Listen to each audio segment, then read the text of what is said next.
Hello, I'm Marshall Masters, publisher of Yowza.com, YOWUSA.com, and this is our 13th installment of our popular science series. And in this program, we're going to focus solely on what we believe is a meteor threat for the first quarter of 2017. And for those of you in awareness, what does that mean? Well, something that's going to be too big for the mainstream media to suppress or manipulate. So, let's get into it.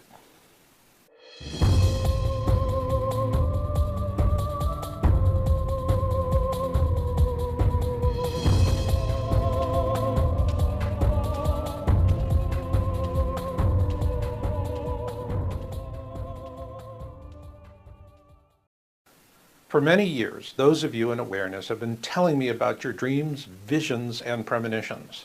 And what you report to me most often is that you're seeing tsunamis and impact events.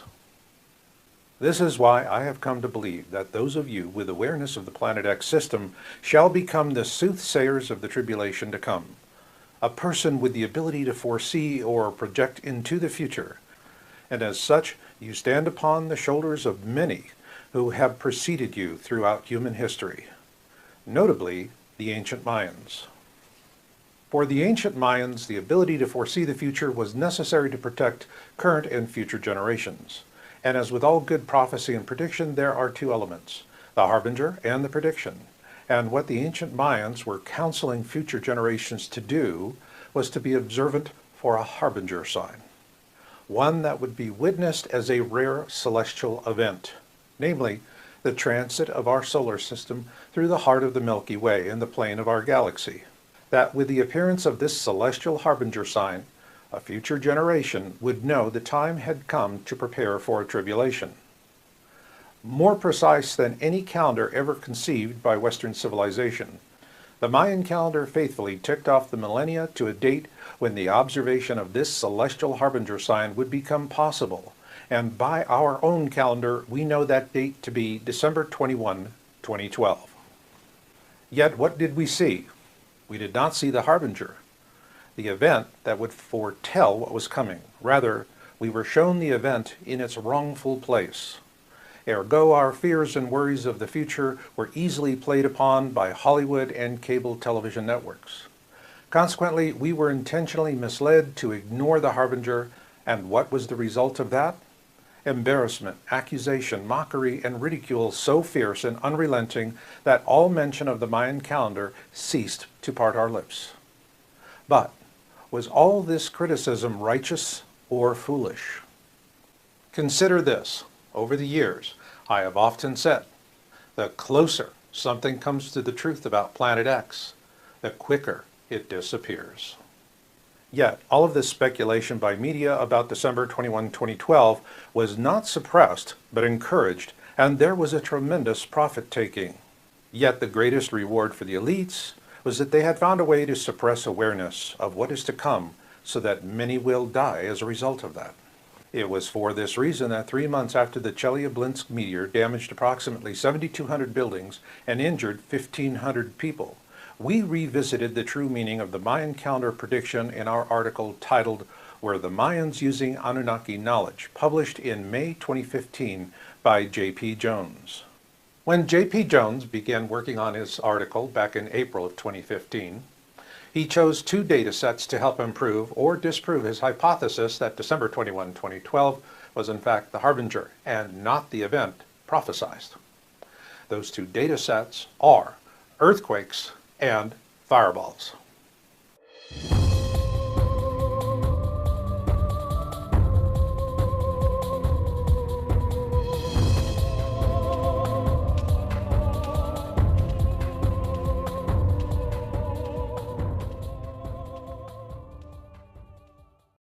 What we found when we analyzed earthquakes of all magnitudes was that after December 2012, the number of earthquakes skyrocketed. However, of greatest concern to us were the monthly fireball trends.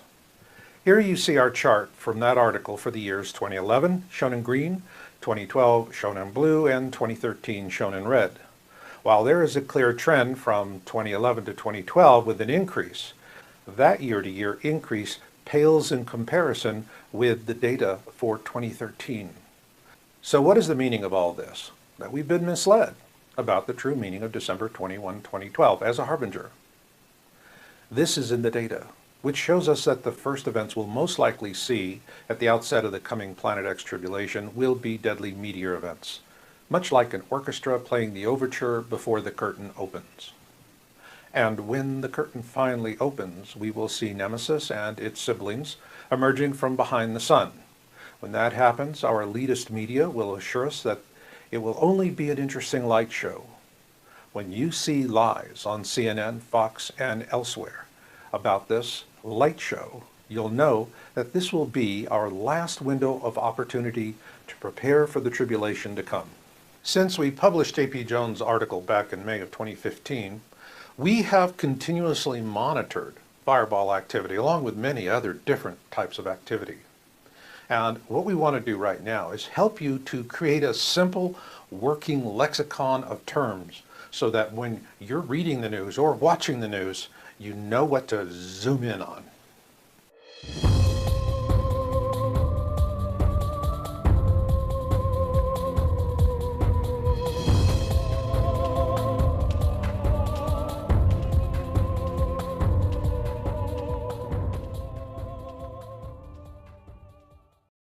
If you're really interested in understanding the terms meteor and asteroid, for example, and use a search engine, the only thing you will find that is consistent on the internet is that these terms are inconsistently defined by countless science websites. Therefore, sorting it out quickly becomes a difficult job. So let's just start with the basics: dirty snowballs and rocks. Astronomers tell us that comets are principally comprised of dust and ice, and are often referred to as dirty snowballs. Granted, there are those that disagree with this, and rightly so, but let's just leave it at that, dirty snowballs, because this is how the media will report it. Once a comet is within the orbit of Jupiter, it warms up enough to begin outgassing, and which actually follows the comet in its trajectory. In terms of our immediate concerns for the weeks and months ahead, comets are not the bigger issue. What are namely rocks or asteroids. Asteroids are mainly comprised of mineral and rock, and are much more difficult to see than a comet once it has begun outgassing. When we think of asteroids, we often think about the asteroid belt, which lies mainly between the orbits of Mars and Jupiter, in which about 1 million asteroids orbit our Sun. In general, the term asteroid is used to describe an object that is more than 1 kilometer in size, as anything this large, should it strike the Earth, will certainly have some form of global effect. Case in point is the Chicxulub impact event that happened approximately 65 million years ago. The impact occurred near the Yucatan Peninsula in Mexico. There is some debate as to whether or not the impactor was an asteroid or a comet. However, the size of the impact crater clearly indicates that whatever it was approximately 10 kilometers wide, which explains why it caused the extinction of the dinosaurs. And now I want to add a new term to the lexicon that many of you will hear for the first time. And this is used to define comets and asteroids in a very special way. And when you hear it used, you know that we're facing a real danger. When any object in space is found within the path of Earth's orbit around the Sun and is of sufficient size to impact with a regional or global effect, it earns a special designation. It is designated as a potentially hazardous object, or PHO. As such, all PHOs are near-Earth objects that present a regional or global threat. The more pressing concern for us in the near future, however, will be meteors. And there are several terms that are used to describe the attributes of meteors, and it's important to know them. So, let's take a quick look at these attributes. In general, a meteor is a small asteroid where the size is usually described in meters, although most are no larger than a grain of rice. However, the key attribute of a meteor is that it is an asteroid which produces a light phenomena. There are 4 terms commonly in use to describe this brightness attribute. So let's take a look at them from the weakest to the strongest. The most commonly used term is shooting stars, or falling stars if you will, because these small meteors are roughly as bright as a star in the night sky. Fireballs are larger meteors and will appear brighter than any of the stars or planets. Bolides are larger than fireballs and will appear twice as bright as a full moon. And finally, superbolides, which are larger than bolides and at their most intense phase will be brighter than the sun. Now let's take a look at the specific attributes for bolides and superbolides. And these are important given the dangers we face in the months ahead. As we just saw, bolides and superbolides are extremely bright, more so than fireballs. However, what makes them a particular concern is the other attributes, which include fragmentation, sound, and explosion with a terminal flash. In essence, bolides and superbolide airburst events can be as powerful as the detonation of an atomic bomb. What is also important to know is that there is no place on Earth that is truly safe from a bolide event, as demonstrated by this illustration prepared by NASA showing bolide events between the years 1994 and 2013. This brings us to another term we need to add to our lexicon. Any meteor that can penetrate our atmosphere and strike the ground is called a meteorite. And here, size matters. So let's take a look at three good examples. Here we see the Danger meteorite crater in Winslow, Arizona, a favorite film location for Hollywood. This impact occurred roughly 50,000 years ago. Here we see the Chelyabinsk meteor that exploded in Russia near the border of Europe and Asia. Its detonation in the morning sky caused a series of shock waves that shattered windows, and meteorites from the Chelyabinsk meteor were discovered. And finally, we see the Hoba meteorite discovered in South Africa in 1920. It is estimated to weigh about 60 tons, or approximately 54,000 kilograms. So now that we have identified our three examples, let's see how they compare based on size. Here, our examples are compared by size relative to that of a Boeing 747 commercial jetliner.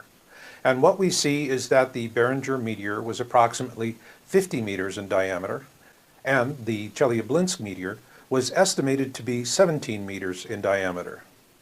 Only the Hoba meteorite offers exact dimensions which are rather small in comparison to the other two.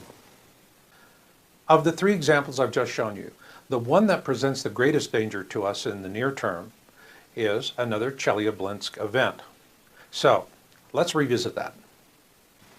As we described before, a unique attribute of bolides and superbolides is that these meteors will explode in a bright terminal flash, accompanied by fragmentation and sound, and of specific concern are the superbolide events, such as the one that occurred in Chelyabinsk, Russia on February 15, 2013, an event so momentous that it prompted us to begin this line of research. This is because approximately 7,200 buildings were damaged and about 1,500 people injured, mainly from broken glass from windows that were blown in by the shock wave. When it exploded, this superbolide released the energy equivalent to 30 Hiroshima atomic bombs, flying glass, and many also experienced skin and retinal burns. It only makes you wonder how many of them were permanently scarred and or blinded in this tragic event. You now have a basic lexicon of terms to use in filtering through news reports. Next, we're going to take a look at the empirical data that J.P. Jones has been harvesting since April of 2015. And then I'm going to show you something very useful so that you and your family can avoid injury or even possibly death if you're in the proximity of a superbolide event.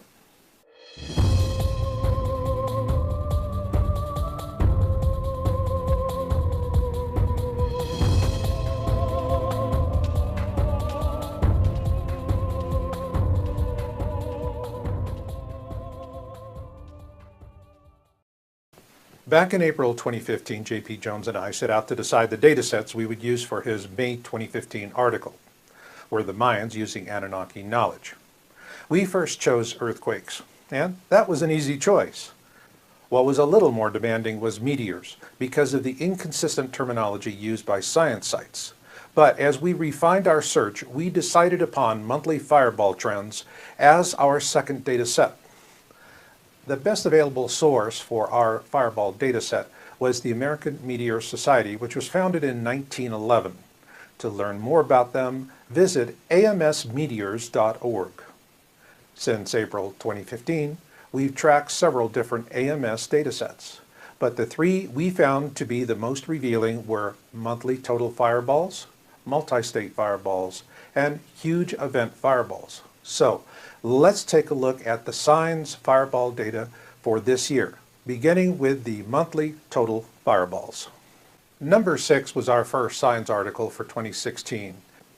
Let's pause for a moment just to study the color code here, because we use this color code throughout our dataset reports. 2013 is shown in yellow, 2014 in blue, 2015 in red, and 2016 in brown. That being said, let's see how the years play out. The reason why we track monthly total fireballs is that this gives us a baseline, no differently than tracking the total number of earthquakes of all magnitudes. This is because our government finds it easy to lie to us by cooking the books, so to speak.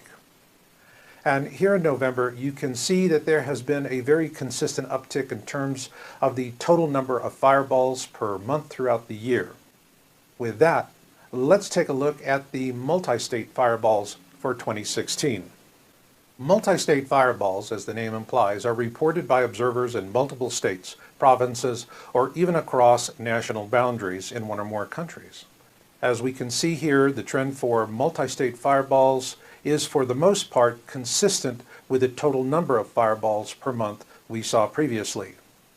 What we find noteworthy here is that November 2015 and 2016 represent the two highest periods in this slide for the years 2013 through November 2016. What is significant about multi-state fireballs is that they give us a good judging criteria to bridge between the total number of fireballs observed each month with what we believe to be the most critical of the three criteria, that being what we call huge fireball events. When a fireball has been reported by over 100 observers, it is large enough to be classified as a huge event fireball. As you can see when we go through the years, these do not occur as frequently, nor do they follow the same pattern when compared with those we have seen for fireballs per month and multi-state fireballs. Of real concern here are the months of January and February. As you can see, there were no huge event fireballs in January 2015. But in February of 2016, the number of huge events doubled as compared with the previous year. As we go into 2017, what this data set is telling us to expect is that in the first quarter of next year, we could very well see a significant number of huge event fireballs. This is of particular concern when you consider that the Chelyabinsk meteor was a superbolide, and that when it detonated over Russia on February 15, 2013, it released energy equivalent to 30 Hiroshima atomic bombs. The point here is that the Chelyabinsk meteor event occurred in the first quarter of 2013, and what the huge event fireball data is showing us is that we are at risk of another Chelyabinsk event early next year. But with a good historical analysis, the uncertain becomes certain. So let's take a look at that historical analysis.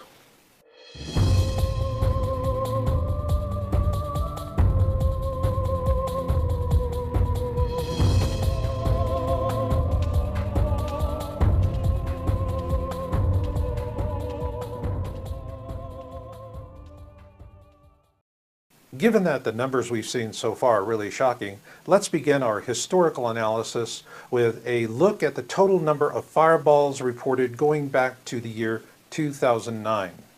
Here, this simple bar chart is visually striking. For the full year of 2009, we're looking at approximately 600 observation reports. Now, take a look at 2016. And now what we're seeing are approximately 4,800 fireball reports for just the first 11 months of this year. In other words, ladies and gentlemen, when we compare 2009 to the first 11 months of 2016, we see an increase of approximately 800% in the total fireballs reported each month. And this, ladies and gentlemen, now brings us all the way back to the question, was the Mayan prophecy for 2012 a harbinger? And if so, has that harbinger come to pass, as J.P. Jones of Yowza.com maintains in his May 2015 article titled, Were the Mayans Using Anunnaki Knowledge? Next up, I am going to show you something that really brings us to the crux of the matter, and in a way that, well, frankly, may give you a few sleepless nights. To be consistent with the previous charts I've shown you, what you see here is a line chart for huge fireball events through November of each year, going back to 2012. The pattern is a little stunning to say fireball events for the year 2012 with 2016 is an increase of approximately 516%. So given that the Planet X system is currently inbound towards the core of our solar system, how can we explain these increases? There are three possible answers. The first is that the Nemesis brown dwarf star at the core of the Planet X system has rings much like the gas giants of our own system, and this pattern would indicate that we are passing through its outermost bands. Another possibility is that the Planet X system is moving through our solar system much like a cue ball on a billiard table, and thereby causing asteroids that were in previously benign orbits to become PHOs, potentially hazardous objects. And a third possibility is that it could be a combination of the previous two. The point here, ladies and gentlemen, is that the last thing you need to do is to be blinded, burned, and or maimed as the result of a super bolide meteor event, such as the one that happened over Chelyabinsk, Russia in the first quarter of 2013. And now we've come to a point where I have the benefit of age.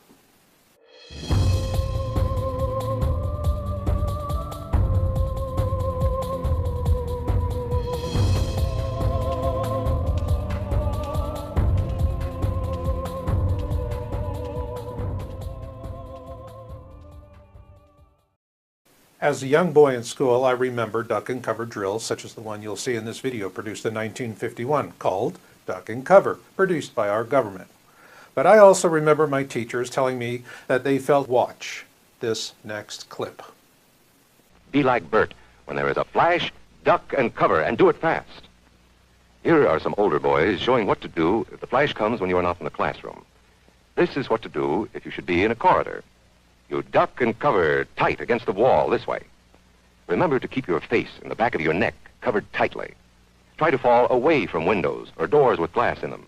Then, if the glass breaks and flies through the air, it won't cut you. You might be eating your lunch when the flash comes. Duck and cover under the table. Then, if the explosion makes anything in the room fall down, it can't fall on you. Getting ready means we will all have to be able to take care of ourselves. The bomb might explode when there are no grown-ups near. Paul and Patty know this, and they're always ready to take care of themselves. Here they are on their way to school on a beautiful spring day. But no matter where they go or what they do, they always try to remember what to do if the atom bomb explodes right then. It's a bomb. Duck and cover. Paul and Patty know what to do. Paul covered the back of his head so that he wouldn't be burned, and Patty covered herself with a coat she was carrying. They knew how to duck and cover. They acted right away when the flash came. If they had been at this doorway when the bomb flashed, Paul and Patty would have ducked and covered this way, like this girl. Heavy doorways are a good place to duck and cover. She will be safer, too. Here's Tony going to his Cub Scout meeting. Tony knows the bomb can explode any time of the year, day or night. He is ready for it. Duck and cover. Attaboy, Tony. That flash means act fast. Tony knows that it helps to get to any kind of cover. This wall was close by, so that's where he ducked and covered. Tony knew what to do. Notice how he keeps from moving or from getting up and running? He stays down until he is sure the danger is over. The man helping Tony is a civil defense worker. His job is to help protect us when there is danger of the atomic bomb. We must obey the civil defense worker. We must know how to duck and cover in the school bus or in any other bus or streetcar. Duck and cover. Don't wait. Duck away from the windows fast. The glass may break and fly through the air and cut you. Sundays, holidays, vacation time, We must be ready every day, all the time, to do the right thing if the atomic bomb explodes. Duck and cover. This family knows what to do, just as your own family should. They know that even a thin cloth helps protect them. Even a newspaper can save you from a bad burn. But the most important thing of all is to duck and cover yourself, especially where your clothes do not cover you. No matter where we live, in the city or the country, we must be ready all the time for the atomic bomb.